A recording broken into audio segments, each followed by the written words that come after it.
What's up, guys? Welcome back to the That's So Dev podcast. My name is Dev. Thank you so much for tuning in today. I appreciate you. We have some tea to get into today. But before we get into the tea, make sure you follow me on all social media platforms at That's So Dev on Twitter, Instagram, and literally everywhere else. Okay. Now look, we really do got some tea to get into, and it is Stranger Things. But first, I'm going to sip my tea. I'll tell you, get you some tea, sip on it, relax. It's the best thing ever. Anywho, let's talk about Stranger Things. Okay, so season 5. Lord, Lord. Here's what I'll say about season 5. First 5 episodes, gagged. hmm Truly, I loved the first 5 episodes. Can't hide that. Can't deny it. Right? I mean, it wasn't until after the first 5 episodes that I felt like the ball was dropped, which is very unfortunate in the worst time to drop the ball. I also don't think it did them any favors to release them in 3 volumes. I don't think so. Not at all. Not even a little bit. But here's what I'll say, right? So I love the reintroduction into the world. I did. Other than the fact that they literally covered the end of season 4 with a giant band-aid. I mean, it almost metaphorical. Like, it's mimicking real life. Like, they just put a band-aid over how season 4 ended and just kind of moved on, and the time jump allowed them to really skip over that. Oh, the military just covered it up, and the whole time, we're thinking season 4, the upside down has bled into the real world. Like, there's no way you can get around it. Everybody has to be aware of it now. They have to be, right? I mean, dust particles falling in everywhere, blah, blah, blah, blah. It turns out that they're just calling it a big earthquake, and everybody believes that. I don't know. It just didn't make sense to me because we came back to a Hawkins that they're going to school. Everybody's waking up for breakfast, eating in their homes. It felt off-putting after the end of season 4. It just did. And I guess that I was just hoping that we were going to tackle the fact that the upside down was bleeding into the real world. But whatever, right?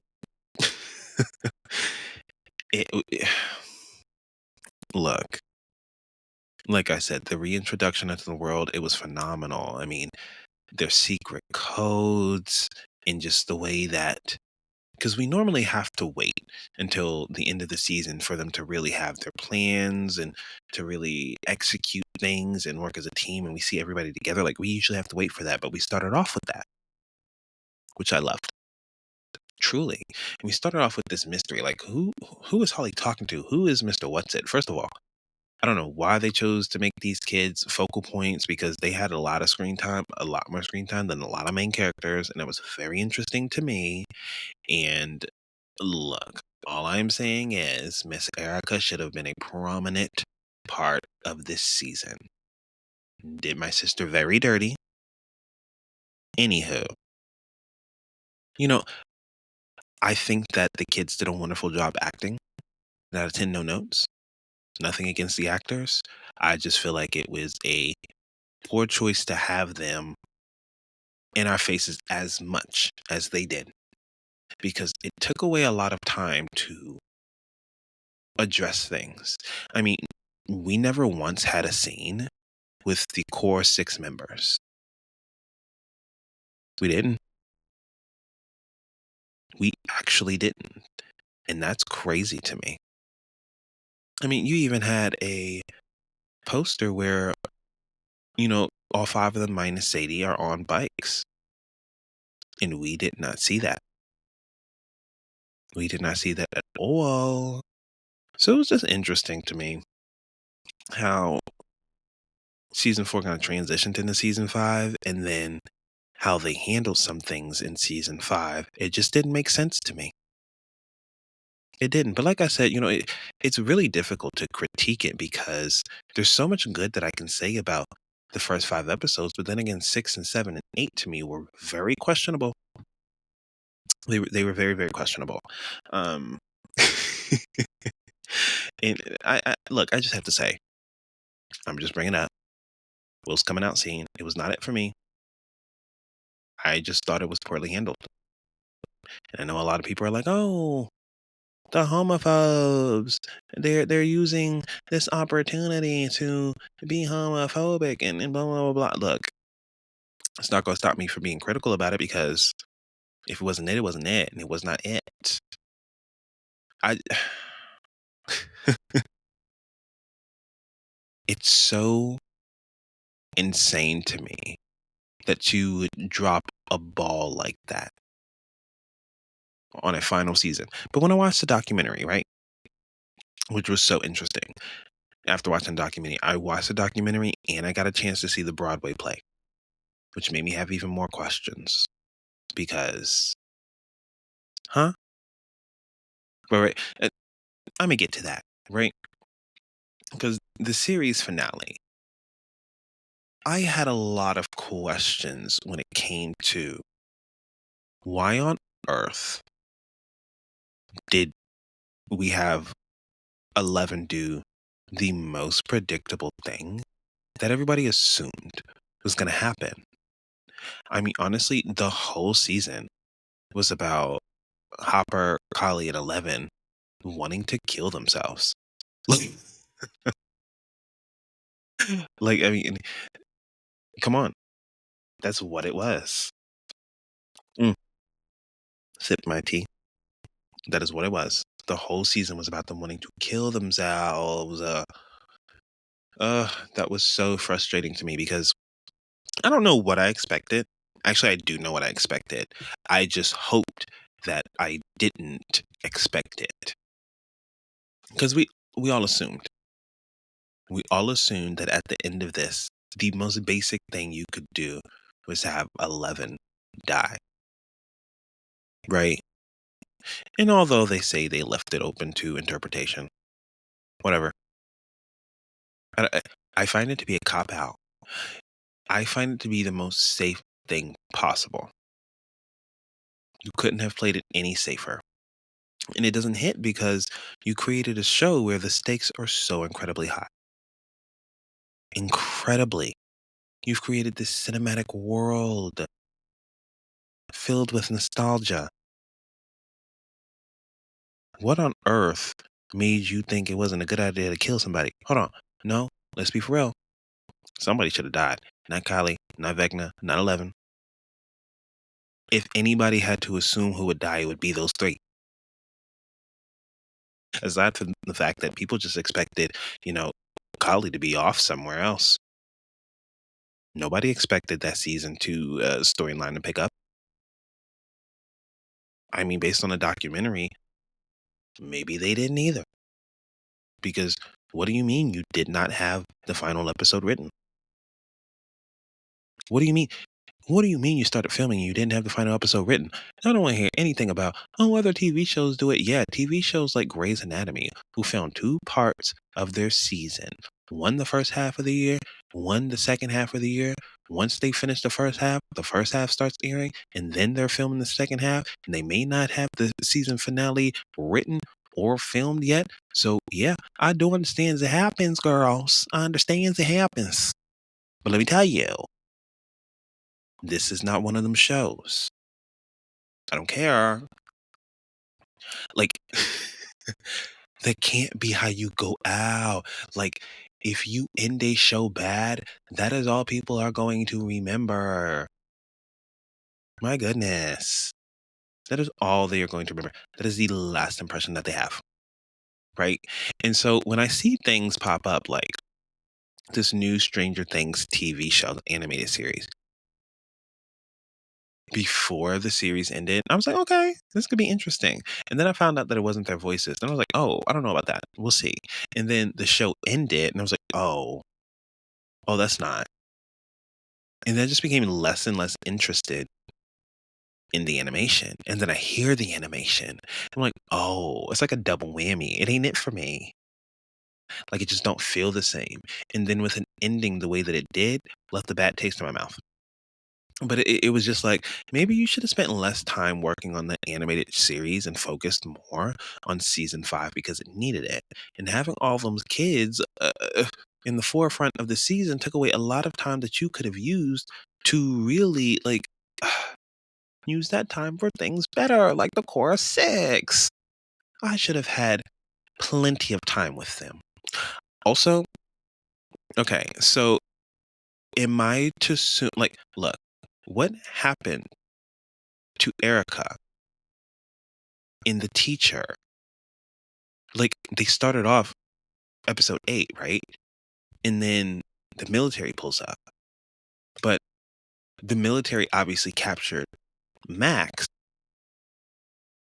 And we see Max at the end with the military when everybody gets caught and Levin's killing herself. But we don't see Erica in The Teacher. So I just wonder what happened. Like, there's a lot of plot holes. There's a lot of things that there's a lot of things I want to know. Truly. Truly.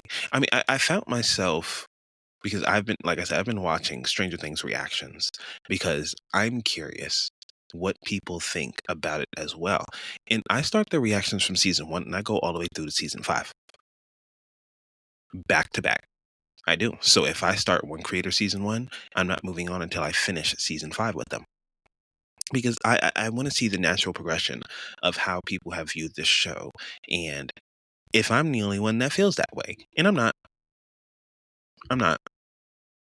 A lot of people in the moment appreciated those episodes of season 5, but towards the end, I noticed that a lot of people had a lot of questions about the lore and the plot holes.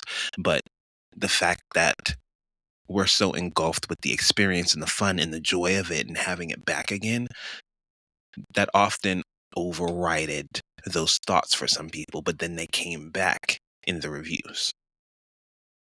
Which it was just interesting. It was so interesting. Like, one of the main things that obviously I questioned, but everybody else, where are the demo dogs, right? Where are the demogorgons? Where are the creatures, right? And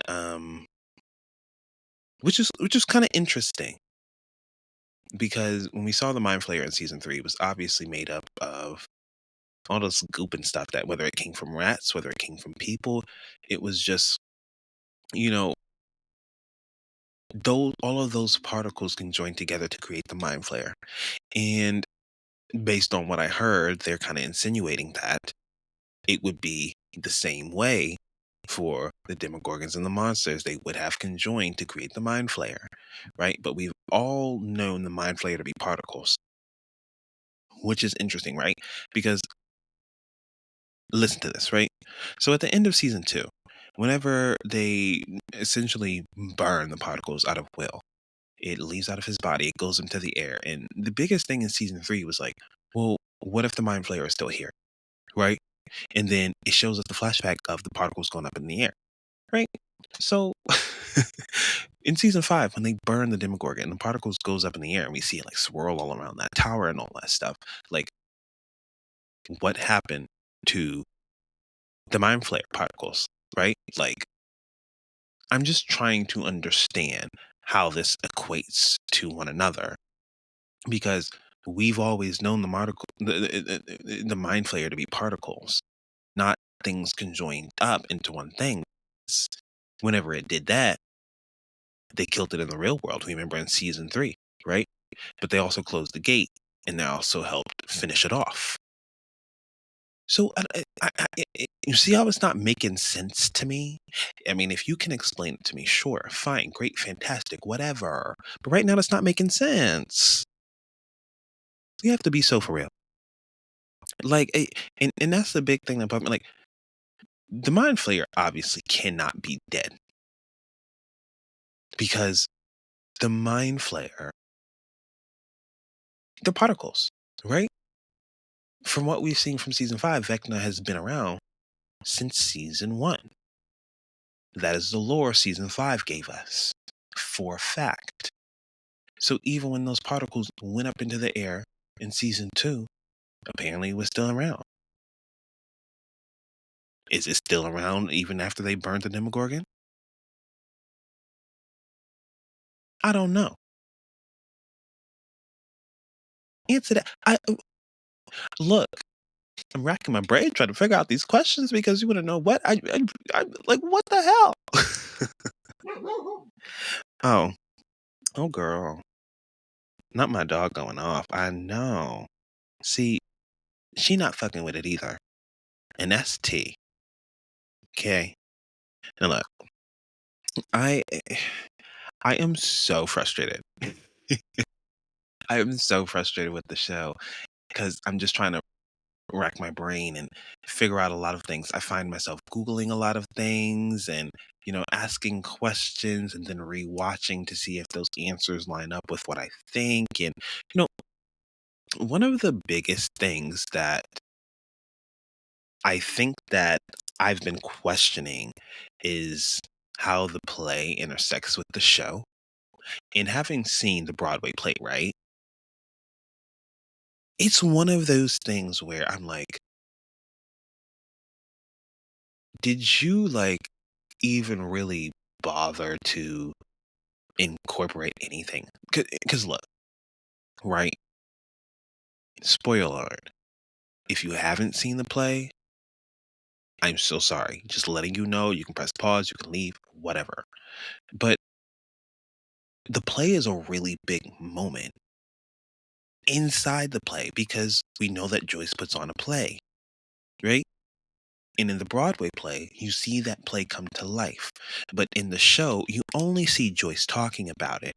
But you do see the play for only a moment when the curtains are closed, getting ready to open up. That's when they find their way into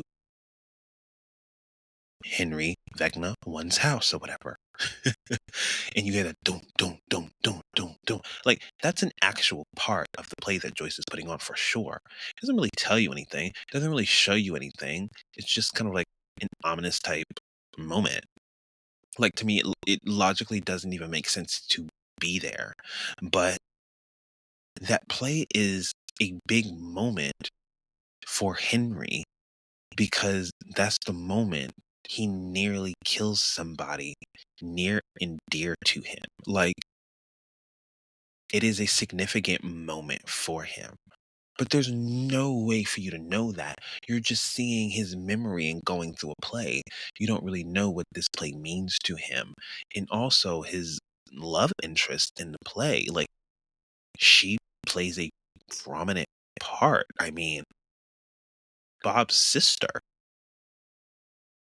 Like how do we like how do we not address that, right? It doesn't actually address anything. Like, oh, it happened off screen that Joyce and Hopper figured out that Henry is Vecna and they went to school with him and blah blah. Why would that be something that we find out off screen? Why wouldn't we be able to see that in season 5? You were too busy having children in the forefront of the show when you could have used a lot of that airtime to address things. I don't care, even if y'all had to do 10 episodes this season. Oh my God. End the show correctly. But maybe not even 10 episodes because they already started filming and they didn't start on episode 8. So maybe that would just been a little bit too much. I don't know. A bitch doesn't want to be like, well, this is what you signed up for, but you literally created this. You literally created this and the expectation that we have for the show. You created that standard and that expectation. So when we expect you to live up to it, is that supposed to be unfair? Because I can't feel bad for that, right? I'm seeing fans come up with better theories than the writers. And that does happen often, right? It really does happen often where fans think of these theories. They have so much time to sit with it, but also at the same time, I'm like, well, do these people not have enough time to sit with it as well? And I know they said in the documentary that, they didn't want to, you know, they didn't really want to take too much information away from the play. They didn't. But they gave us like no information at all. And in watching the documentary and, you know, I see that Jamie is talking to one of the Duffers, and he's really going in depth about Vecna and Henry's character and, you know, the depth of him and what his past means for him right now and how it affects his emotions. And I see Jamie really thinking about this character on a deeper level so that way he can really portray this character. And you can see him really studying and caring about this story, this project. And you can tell that the Duffers aren't thinking about it that deep. And that was the moment to me that I realized, holy shit, this season is not that deep to them. Because when I looked at season 4, it was that deep. It was that deep. It was that thought out. But this season did not seem to have that feeling. It did not seem to have that depth and that well thought out nature. It was fun, cool, clever moments, but its heart was missing. And I think you kind of got to see it. I mean, especially in those first 5 episodes. And it's not that it's not there at all in 6, 7, or 8. It definitely is. More so in 8 than 6 and 7, for obvious reasons. But my God, was it just lacking? Just, oh, it was lacking so much. And it's so clear that they were so scared. Like, you could have killed Ted off. You were too scared to even kill Ted off? Oh, come on. Oh, come on. Right? Because obviously we went through that. We felt emotions. We had to. That was the purpose, to really send us through it. But it almost felt like it didn't count for anything. Well, sipping on my tea. I'm just saying. Like, it just felt like it served no purpose. You know, when it came to Karen, it really was a moment of character development for her, of her finally being aware of this stuff, seeing it, getting herself out of the hospital bed to go and help them, right? Like, it created a moment for her. We never see Ted again until the graduation. So, I mean, it's really whatever, but they could have killed him off. Like, I just, after last season, season 4, because season 4 was so dark, I think we just expected it to get darker. And they gave us the expectation that it would be. And it wasn't at all. Like, it was not dark at all. Plot armor for everybody. You have a massive cast and everybody has plot armor. That's insane. Especially in a series finale. Like, we're not going to see these characters again. You've made it clear. They will not be in a reboot. What was the reason? Make it make sense. And I don't know. I could not believe it, y'all. And I still can't. And something that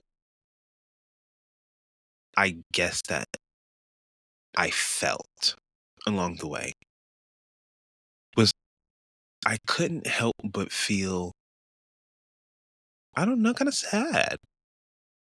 Truly, I mean, the show was ending and it wasn't ending the way that we all expected. And it doesn't mean we didn't get to enjoy it on the way out. Doesn't mean we didn't have fun moments. But what a missed opportunity to truly cement yourself as one of the greatest TV shows ever. I hate that it won't be viewed that way. I mean, it's going to be viewed as one of the best TV shows, right? But it had an opportunity to be one of the greatest ever. Oh, Lord. But here's what I'll say. Here's what I'll say. Because I can at least end this podcast on a positive instead of eating them Duffer Bros up, because I'm sure they're getting more than enough of it. I saw them out at I believe it was outside of SNL, and they looked a little timid with saying hi to some fans. It seemed like they couldn't tell if people was fucking with them or not. And to be quite honest with you, I don't think a lot of people are. I don't think a lot of people are. And look, it's very clear that them taking on Avengers, doing two different Stranger Things spinoff, and animated and non-animated, like they have obviously had their hands full, along with their own personal lives.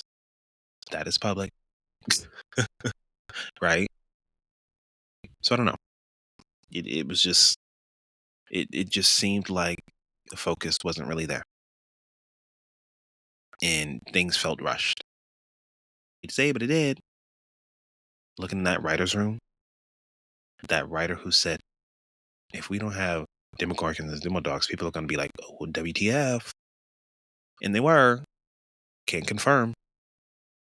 WTF. They were correct. I bet you that man feels very vindicated. I bet you. And I'm pretty sure he was the one that also did Dear Billy as well. So, iconic. Probably one of the best episodes, if not the best, of the whole series. But, whatever. Let me end this off on a positive note, y'all. Here's what I'll say, right? So, I didn't realize that I had spent 10 years of my life watching Stranger Things. I mean, Stranger Things started when I was in college. Like, that felt like a different lifetime ago. And I guess I didn't realize how invested I was in the show until that final episode came. And I was watching the series finale and I was crying. I was like, wait a minute. Like, genuine tears. I was like, hold on. Especially, scene with the teens, and I know a lot of people are like, oh, they're creating a goodbye scene and they don't really know each other. Like, you do have to take into context that there were time jumps and there's a lot of things we didn't see on screen, and relationships formed. I mean, Nancy and Robin, they became friends in season 4, and Robin and Steve been friends, and Nancy and Steve, they have a connection, and we just saw Jonathan save Steve's life. So you know the 18 months after that, it's very clear that they stayed connected. So that scene really kind of hit, especially knowing that it was their last season that they filmed. The emotions were great, they were wonderful, and I cried. I was like, oh my goodness, like I oh wow, like emotions. I just didn't expect this, because a lot of TV shows end, but I don't cry for a lot of TV shows. I don't. And when we get to that basement scene, I mean, I just feel like the acting was 10 out of 10. I mean, Gaten's delivery on the "I believe," and just the joy from the D&D and going back to season 1 and the flashbacks and the mirroring. It was just such a wonderful job. The camera shot behind the books, and when they're putting up their binders, I mean, it got me. It really did. And that was the moment where I was kind of like, "Oh wow, like I loved the hell out of this show." And I obviously knew that, but I think it was Stranger Things had been going on for a decade, like I said, but there was always this comfort in knowing that it was coming back whenever that was. It was coming back. We knew for a fact. And I think I just relied on that. So now that it's over, I'm kind of like, oh, well, what the hell? I mean, so much that it had me waiting up until 12 in the morning to watch a documentary, which the documentary is a huge rage bait. I can tell you that now. It really, really is. All it did was piss me off even more. But they did such a wonderful job with wrapping the series up with a bow. The way that they handled the last episode and the way that they closed it out. I mean, from the graduation part on, so good. So heartfelt. I think they did exactly what they wanted to do with that. I wish that they held on to that for the entirety of 6, 7, and 8. But like I said, I'm ending this off positive. I'm not going back into the negatives because I am ready to fight. I am. I really am. Not really, but like really. It's one of those things where it's kind of like, uh, I'll get over it. But like, give me 2 to 3 months. I gotta process my feelings. I'm still watching reaction videos, and I'm still like, As long as I have reaction videos, the show still exists. Okay. But you know, I could go on. I truly could, but I'm not going to. I do appreciate you guys. I appreciate people who have stuck around to watch Stranger Things because my goodness, have we been through it, but we have made it. And honestly, I think I'm just grateful to have a show that's a comfort show now because rewatching the show, I realized that it was a comfort show. I could put it on and know what's happening and not really care. It's like I was watching it for the first time every time that I watched anything. Even if I just watched it like 30 minutes ago or even the day before, it accidentally repeats an episode. Oh, feels new to me. Let it play. Shit. I mean, that's just the quality of seasons 1, 2, 3, and 4. I will try to rewatch season 5 this coming week.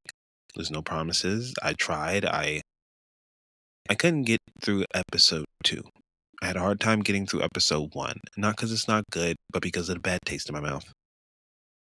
Maybe I just need time before I go back to it, child. We'll see. But until then, I'll keep you updated. I appreciate you guys. Thank you so much for tuning into this podcast today. Thank you so much for tuning into the That's So Deaf podcast. Please stay true and stay you. I appreciate you. Make sure you follow me on all social media platforms at That's So Dev on Twitter, Instagram, and literally everywhere else, including YouTube. We kind of popping over there, okay? Now, I appreciate you. Take care of yourselves. You watch Stranger Things. Don't watch the documentary because it's rage bait, but actually watch it because the creatives in it are wonderful and hardworking, and you should always support people behind the scenes because they make it happen too. They are important. Always. Remember that. And you are important too. Hopping off here, and I will see you on the next podcast. Peace.